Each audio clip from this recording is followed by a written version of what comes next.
Hello everyone, and welcome to another episode of the Daily Gwei Refuel, where I recap the latest news in the Ethereum ecosystem. I'm your host, Anthony Sassano, and today's the 4th of March, 2022. Alright everyone, let's get into it. So, bit of drama over the last 24 hours in Ethereum land with, I believe I woke up to this, Infura had a misconfiguration, I guess they were calling it, where they were blocking some users in certain jurisdictions, such as Venezuela. Now, obviously people saw this and were like, oh my god, Infura, it means Ethereum centralized, blah, blah, blah. And there was so much FUD around this. Oh my god, the FUD when I was going through kind of like all the people's takes on this sort of stuff. It was just absolutely ridiculous. And that's what prompted me to put out this tweet where I said, no, Ethereum, the protocol is not centralized because Infura, the centralized infrastructure provider, decided to block certain countries from its service. Run your own node, use alternative RPCs like Alchemy, use a non-MetaMask wallet, or work to help make light clients a reality. So I want to break this down a bit for you guys. Basically, the Ethereum network, the protocol, that has nothing to do with Infura, right? The protocol itself is run by the full nodes and the miners produce the blocks. That's it, right? That is the Ethereum protocol. That is the Ethereum network. Now, Infura, what Infura is basically a centralized service provider that runs nodes, right? Full nodes, archive nodes, all that kind of good stuff there. And they allow other users to basically piggyback off their nodes when submitting transactions. So, for example, in MetaMask, the default RPC or the default network that you connecting to the Ethereum mainnet is Infura. And the reason this is the case is because both MetaMask and Infura are consensus companies, and obviously they want to work together because it's better, it's good for consensus, which is totally fine. It's been like this since forever. I mean, I'm pretty sure Infura has been the default for MetaMask for as long as MetaMask has been around, essentially, right? Or at least almost as long as MetaMask has been around. So from that point of view, Infura going offline, Infura blocking certain jurisdictions, Infura kind of like, being hacked or whatever else you can think of would not affect the Ethereum protocol itself. What it does affect, though, is users' abilities to transact. If you're using Infura, which is a high chance you are if you're using MetaMask, unless you've manually changed your RPC to use another provider, or you've basically changed it to use your own full node, you are definitely using Infura on the main Ethereum network. Now, it's shitty that they're exercising their centralized powers to do this, or they have the ability to do this, but this is the reality at the end of the day. Any centralized service that is built on top of Ethereum or on top of any blockchain, has the ability to do this. And it was funny watching a bunch of Bitcoiners kind of fight Ethereum about this, saying, this is why Bitcoin is the only thing that basically matters, this is why Bitcoin's the only thing that's decentralized. Guys, if you're using a Bitcoin wallet that talks to an infrastructure provider, that infrastructure provider can also stop you from doing your transactions. It's the same thing. Like, I don't understand why Bitcoiners don't get this. It's exactly the same thing. It's just that with Ethereum, obviously, there's a lot more to do. There's a lot more transactions you do on Bitcoin. The only transaction you're ever going to do, really, is sending Bitcoin to and from different addresses, and maybe you want to play with Lightning Network, and you're kind of like sending it into that. But on Ethereum, obviously, there's hundreds, if not thousands of different things you can do. Many people have done tens of thousands of transactions over the lifetime of their Ethereum account, and a lot of those transactions would have gone through Infura. Now, obviously, it's not something that most users are aware of because Infura is the default, because most users will never actually touch their RPC, especially if they're changing their kind of like their Ethereum mainnet RPC. They might touch it to go onto Optimism, onto Arbitrum, or to another kind of like Ethereum compatible network. But a lot of the time, they're not going to change their mainnet RPC because there's just no reason to, right? And I think just a lot of people aren't aware of what an RPC is, what function it serves, and why it's needed. And it's needed because when you have MetaMask, which is just a client-side wallet, you need to talk to the Ethereum network somehow. You need to submit your transactions into the mempool, which is basically the pool that are kind of like miners kind of mine, and that's how it gets included into a block. Now, how are you going to do that if you're not talking to the Ethereum network? And obviously, syncing an Ethereum full node takes a few days. It's not a difficult thing to do, but it's not something that we should expect most users to do, especially if they're on mobile devices and things like that. They have to talk to these centralized providers. Now, there's also alternatives to the centralized providers. There's decentralized ones, such as Poct Network, that's trying to be a decentralized one.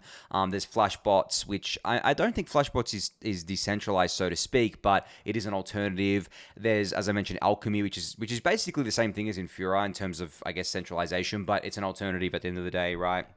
There's running your own full node, and then there's initiatives like light clients, which would basically allow you to verify that everything's running well when you're submitting your transactions, that everything's fine with the network, without having to have a copy of the network on your device, so to speak. And that would obviously be really, really huge for things like mobile devices. Now, light clients have kind of like taken a back seat over the last few years. I think they'll see much more kind of like prominence in a post-merge world, but still, they're not. I don't think, there are initiatives here and there, but I don't think they're like that close to reality. It's probably kind of like a couple years maybe sort of thing.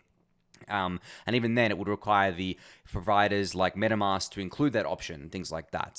So that's kind of like, I guess, a breakdown of everything I got to do with kind of like RPCs and infrastructure providers and all that sort of stuff. And it's not just Infura. I mean, it's also things like the Graph, which produces which is basically a middleware layer, which produces a lot of different kind of like things for DeFi, especially front ends, and a lot of information that you see is provided by the Graph, and a lot of querying stuff is done via the Graph.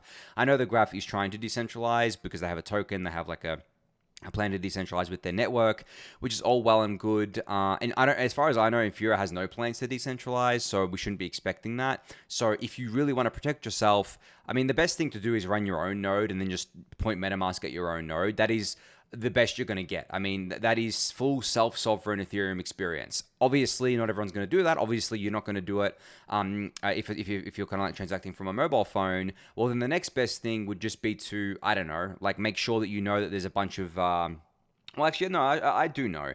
There's a website, and I can't remember the name of the website right now, that provides you with a list of RPCs that you can use, and just having that website bookmarked, just in case, one of these other, just in case something like Infura goes down, or just in case it starts blocking you in your jurisdiction, you have alternatives. And there's plenty of these things right now. They're all pretty much centralized, but I think we're going to still a little while away before we have pretty robust decentralized infrastructure. As I mentioned, POC Network is working on this, but as far as I know, they're not as robust as we want them to be yet. But there are people kind of like working on this. And as I said, you can use flash bots as well, which protects you against front running and general MEV and stuff like that too. So yeah, that's the kind of like summary of everything that happened there. And I just kind of like wanted to bring up one last point, is that MetaMask can't actually block you from doing anything, like the MetaMask client itself. It is the MetaMask like browser extension. It is client-side software. The only way you can be blocked from transacting using MetaMask is via the RPC, which, as we've seen, can happen, Infura, whether it was a misconfiguration error or whatever else, blocked users in certain jurisdictions, and they're going to have to comply with law enforcement and sanctions and stuff like that because they're US-based, as far as I know. So don't expect Infura to be decentralized to serve everyone forever, and don't expect any centralized RPC to do this, because at the end of the day, if the government comes knocking and says to them, hey, you're running infrastructure that's allowing such and such sanctioned country to do their transactions, we need you to block them, they're going to block them. Just like a lot of DeFi front ends are blocking US users. Like, for example, DYDX blocks US users, and they're pretty strict on it too. They actually even look for VPNs and stuff like that. That's the front end, right? That's not the kind of like decentralized contracts, but in DYDX's case, it's a bit hard because they kind of control the whole flow there. But yeah, this is why we basically need to do much more work on decentralizing the entire stack, not just the smart contracts, but like the front ends, the RPCs, just general infrastructure, which will happen over time. But I think that's the biggest risk of this kind of like industry, is that if we fail to decentralize that sort of stuff and we just basically have everything defaulting to centralized infrastructure and centralized front ends and all that sort of stuff, it sucks for the decentralized future and sucks for the decentralized vision. But I think that the saving grace is that the option is always there, all right? Just like how I say the saving grace of L2s is that you can always withdraw your funds to L1 in case anything happens to the L2. The thing about truly decentralized smart contracts is that if you're using a centralized front end and for some reason it goes down or it blocks you from using it, you can always still interact with the smart contracts to another front end or manually. That's the kind of like worst case scenario there, but that's what I find the beauty in this sort of stuff being. But still, we need to make sure that we don't just coalesce around all these centralized infrastructure providers in the long term. Right now, it's kind of like a stepping stone, but they're all very much Web 2 things that I don't think have a place in Web 3 long term. All right, so we have another merge-related update today. So ahead of the Killen testnet going live next week, there's a new Merge Devnet that's currently live, which is Merge Devnet-5. So it's been launched. The Beacon Chain Genesis happens at 4 p.m. UTC, which is it already happened because I saw this yesterday. And the Proof of Work chain has already been launched. The TTD has been set to be really high to let everyone to join pre-merge. So everything can be found at devnet5.themerge.dev. Very similar to all the other devnets that I've spoken about on the Refuel before. You can check out things like Explorer, the RPC, all that sort of stuff. I wonder if everything is kind of like launched at this stage. This is the Beacon chain kind of like Explorer here. I don't know if this is if the kind of like merge has actually happened yet. Maybe I have to check the consensus monitor. Let's see here. I'm just doing a kind of live here. Not sure. But yeah, this is a devnet ahead of the testnet going live next week. So just wanted to kind of put this on your radar. I'll link it in the YouTube description for you to go check it out all for yourself. All right, so another banger thread from Polynya today talking about DAS, or data availability sampling, which I've talked about before and you may have heard of it before, but Polynya starts the thread off by saying, while DAS remains highly misunderstood and underrated, what you should know is that data capacity is not going to be the bottleneck for much longer. The medium-term bottlenecks will be squarely on the execution layer, i.e. how much computation our rollup can process. And then Polynya continues, while this report is highly flawed and seems to be oblivious to the wonders of DAS, and the report that he's mentioning is Haseeb's report on, I guess, the AMM test of looking at kind of like L1 performance via kind of like AMMs, which I think I mentioned on the Refuel recently, and I said it was kind of like a flawed test, but Polynya goes on to say, what it does show is that monolithic execution layers are heavily limited and can only scale up to a 200 to 300 TPS for mildly complex stuff like AMM swaps. And then the thread continues, which you can go give a read here. Why I wanted to highlight this was simply because I want you to read this thread, read the things that Polynya links to, get familiar with DAS or data availability sampling, get more familiar with just data availability in general, and more familiar with bottlenecks such as those at the execution layer that Polynya is mentioning here. This sort of stuff is obviously very technical. I wouldn't feel bad if you don't understand it on the surface. I'm not going to claim to be an expert either. You probably don't even know what data availability sampling is, right? And I mentioned before, but I repeat it now. It's basically a way to ensure that data is available without having to have all the validators store all the data of the network. So for example, if you want to scale it up and have like terabytes of data on the Ethereum network, you don't want to force every node or validator in the network to have to validate all of that and to have to store it. So there's two ways to tackle that. That's the data availability sampling, to basically using erasure coding, I believe, to ensure that the data is available, because that's what that's what it's all about, right? If the data isn't available, then this stuff doesn't work. And to do it in such a way where, as I said, not every validator node has to carry the entire thing. And then you also have the state expiry and history expiry and all that sort of stuff, as I've discussed before, which basically allows us to say, hey, if this hasn't been used in a while, or if no one cares to keep this thing alive or part of the active state, we're going to expire it, and it still kind of like exists there, but if you want to revive it, you have to bring the data back yourself. It's kind of like there's a pointer to it, and you have to bring it back yourself. So highly recommend checking out this thread from Polynya and all the things that they've linked to in it as well. So Greg Vardy from the Nethermind team announced the launch of Nethermind Synthesis today, which is a really cool initiative. So the TLDR of what Nethermind Synthesis is basically as they describe here, it encompasses a bunch of new things that they're working on at Nethermind, and this is kind of like a non-exhaustive list of what they're working on. So for those of you who don't know, Nethermind is an Ethereum core client. The team is called Nethermind. They've been working on that for a while, but they've also been working on a bunch of other things like Warp for Starknet, which is the transpiler. They've been working on merge-related things. I mean, they're an awesome team. They've been doing so much. And funny enough, they've actually grown from 15 employees to more than 100 now, which is awesome, guys. Like, this is all like Ethereum core development stuff. Absolutely awesome stuff going on here.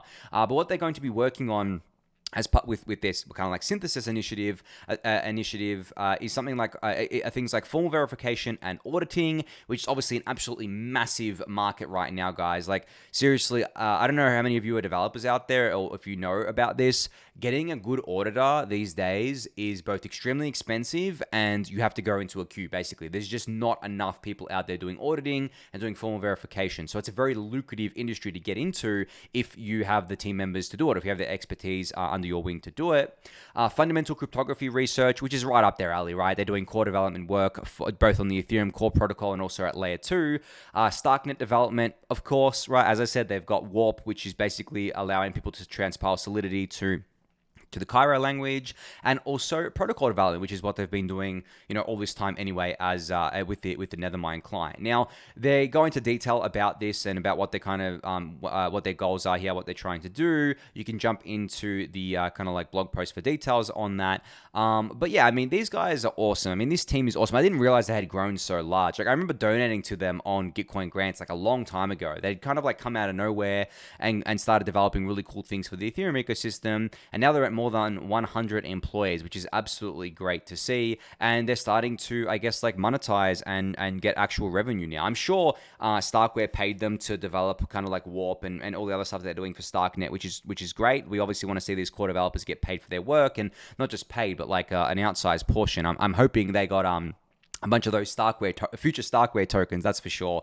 But they don't have to stop there. I mean, I'm sure they're going to be working with other layer 2s as well, not just kind of like Starkware. Given that the team is over 100 people, they're going to be doing all sorts of stuff. So I get super excited whenever I see this because of the fact that the core developer teams usually have the absolute smartest people in the ecosystem working for them, and they're the ones that don't necessarily, not in it for the money, so to speak. They're in it for the tech.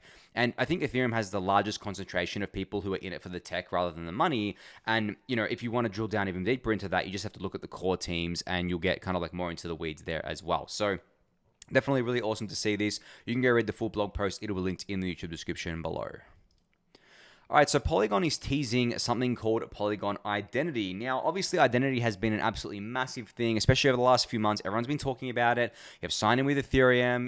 You have kind of like on-chain identity things that are going on with Gitcoin. There's a bunch of things with Gitcoin, a bunch of projects on there, proof of humanity, all that sort of stuff. Everyone's kind of talking about it, right? And for good reason. As I've discussed in the past, you're not going to be able to have like a really vibrant on-chain ecosystem without identity. And identity is going to be really big for things like decentralized social media and being able to kind of like carry your identity with just your Ethereum address from app to app without having to kind of like change anything, and also controlling your identity and controlling all your profile information. It's absolutely massive. So to see Polygon teasing that they're jumping into the identity game is really awesome because, I mean, as I mentioned before, Polygon is pretty much across everything. They love to just be across everything. They want to kind of like help as much as possible. And we need more teams working on this. Like, it's great to have the sign in with Ethereum / kind of like Spruce ID team and ENS team and all that sort of stuff working on it already, but the more the merrier when it comes to this stuff. Identity is a huge thing. It's not just going to be an overnight thing. It's actually more of a long-term thing, considering that I believe Web3, like decentralized social media platforms, are more of a long-term thing, but getting all the kind of like primitives built out now, getting more people familiar with it, making sure that they kind of like know why it's so important is definitely a big deal. So very cool, very, very cool to see this. There's no more information on this from what I can see. I don't have any inside information for you guys. You guys know I'm an advisor to Polygon, but I haven't kind of like talked to them about this or anything like that. So we're just going to have to see what this, what this entails when they decide to publicly release more information about it. All right, so an update from Optimism today where they said Optimism will be the first optimistic rollup to deploy system-wide call data compression, reducing fees by up to 40%. And now there's a accompanying blog post you can read about this as well, which I highly recommend reading. I read it earlier today. Absolutely awesome blog post. Has a bunch of kind of like metrics in it as well. I can quickly show you here of kind of like all the compression methods that they tried and what the estimated fee savings were and what's the most pragmatic. And also kind of like they gave dates as well. So this is going live on the Kovan testnet on the 17th of the 3rd. And then on mainnet on the 24th of the 3rd. And also this is part of their wider kind of, I guess, upgrade called Optimism Bedrock, which is a release slated for later this year as well. But what I wanted to talk about was call data compression. Now, this is something that I've spoken about before. This is basically, as the name reads, a way to compress the call data so it takes up less space on the Ethereum mainnet, which means that you pay less for more data that you can put on the Ethereum mainnet, which, as Optimism is claiming here, is going to reduce fees by up to 40%.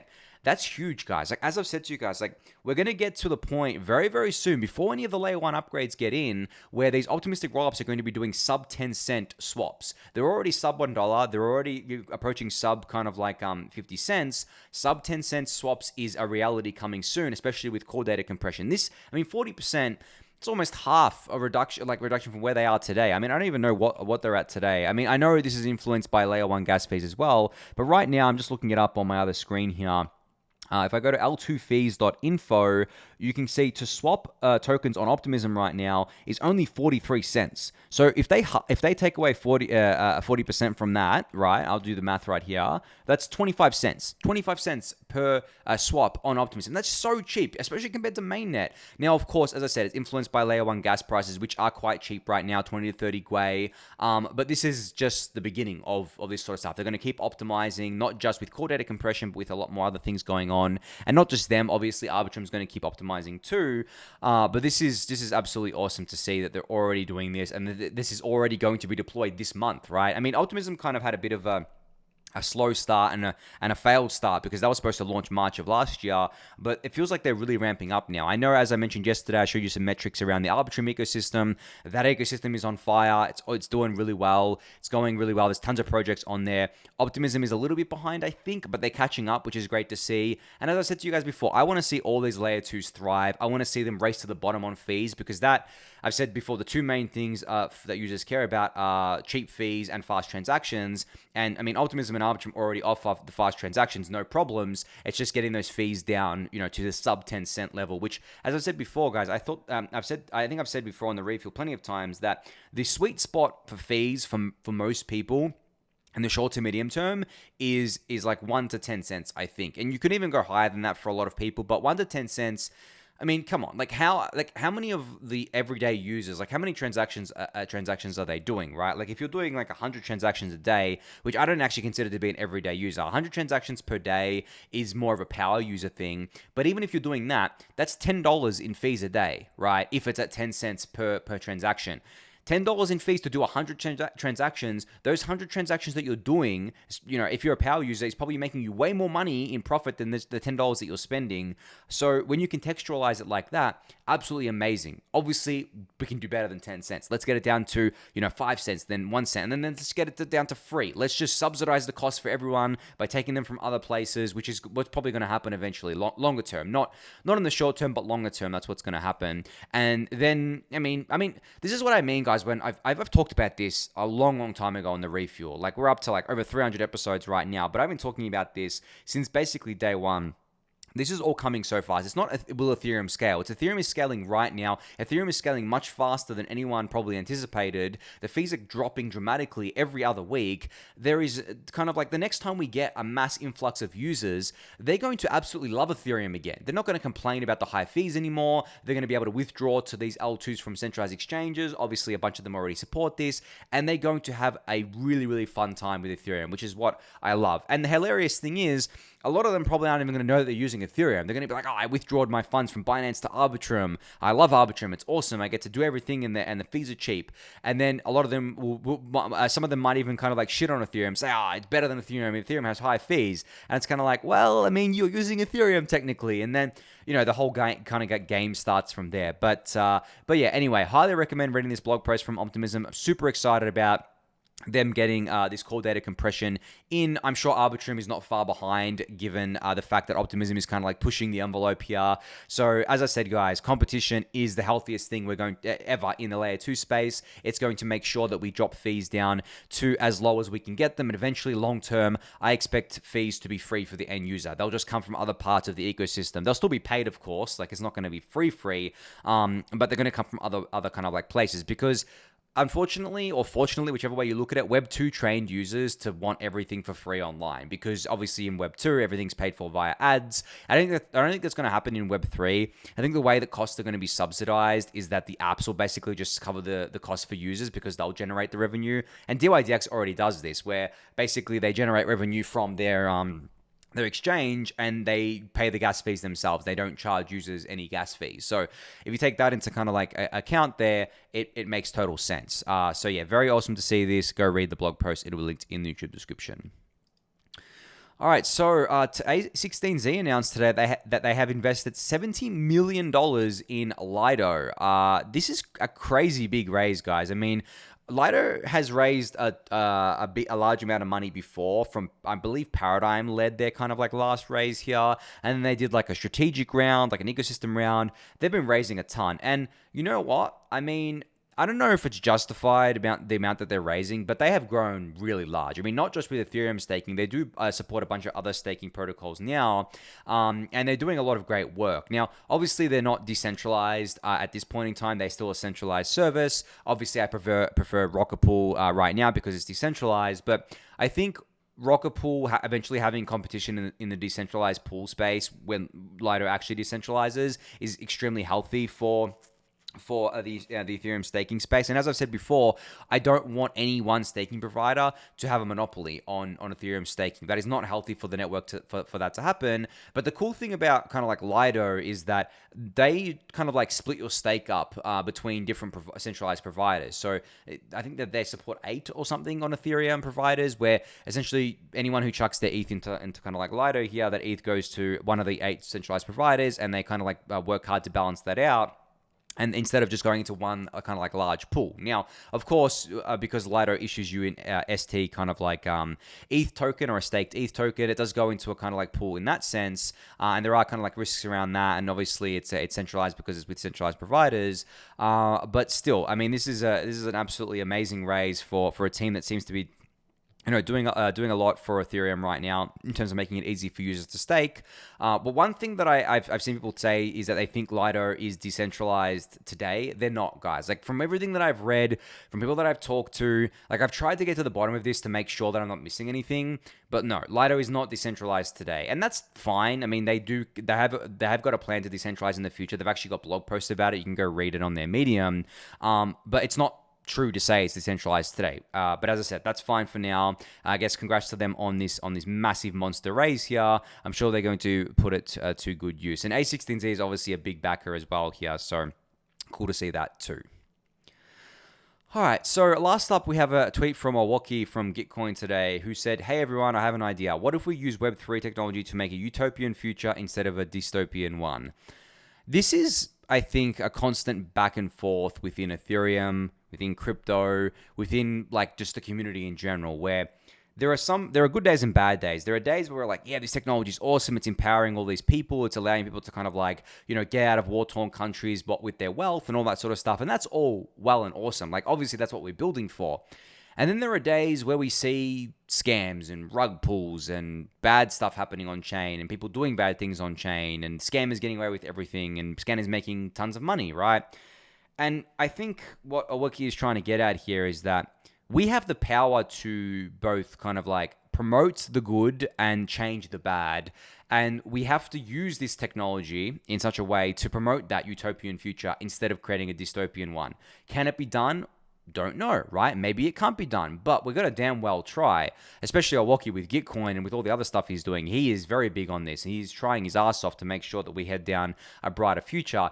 And I actually believe that you can harness a lot of the quote unquote bad things of this industry in a good way. I've talked about regenerative finance before, which basically harnesses the kind of like degenerative aspects of this industry and essentially kind of, I guess, funnels the kind of funds into the regenerative aspects. And an example of this is kind of like when I did my NFT mint and donated all the funds or most of the funds to core developers.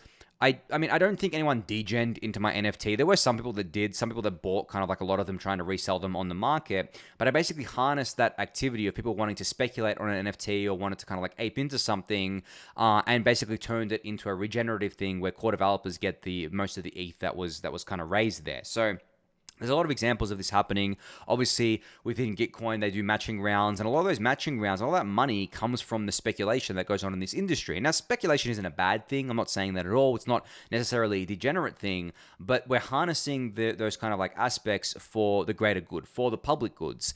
And as I said, there's plenty of examples of this happening right now. There's going to be more and more as time goes on, but we have to be very, very careful with how we approach these things, and we really don't want to recreate the same world that we have today. As I mentioned earlier when I was talking about the Infura stuff, let's not recreate Web 2, where everything around the protocols is centralized, right? Because at the end of the day, it's not going to matter that Ethereum is decentralized if everything built on top is centralized. Because the matter of the fact is that people will use those centralized tools, and then they won't be able to kind of like experience what we built this technology for in the first place, which was to have decentralization, and as a kind of like extension of that, security, and to basically take control of your own everything, not just your own funds, your own identity, all that sort of stuff, which obviously we want that future to be. So let's keep working at that. I'm going to try everything I can to keep educating around that and keep working towards that. I get why people kind of like a bit negative on this, or kind of like a bit defeated on this, because they see all the kind of like degen stuff going on.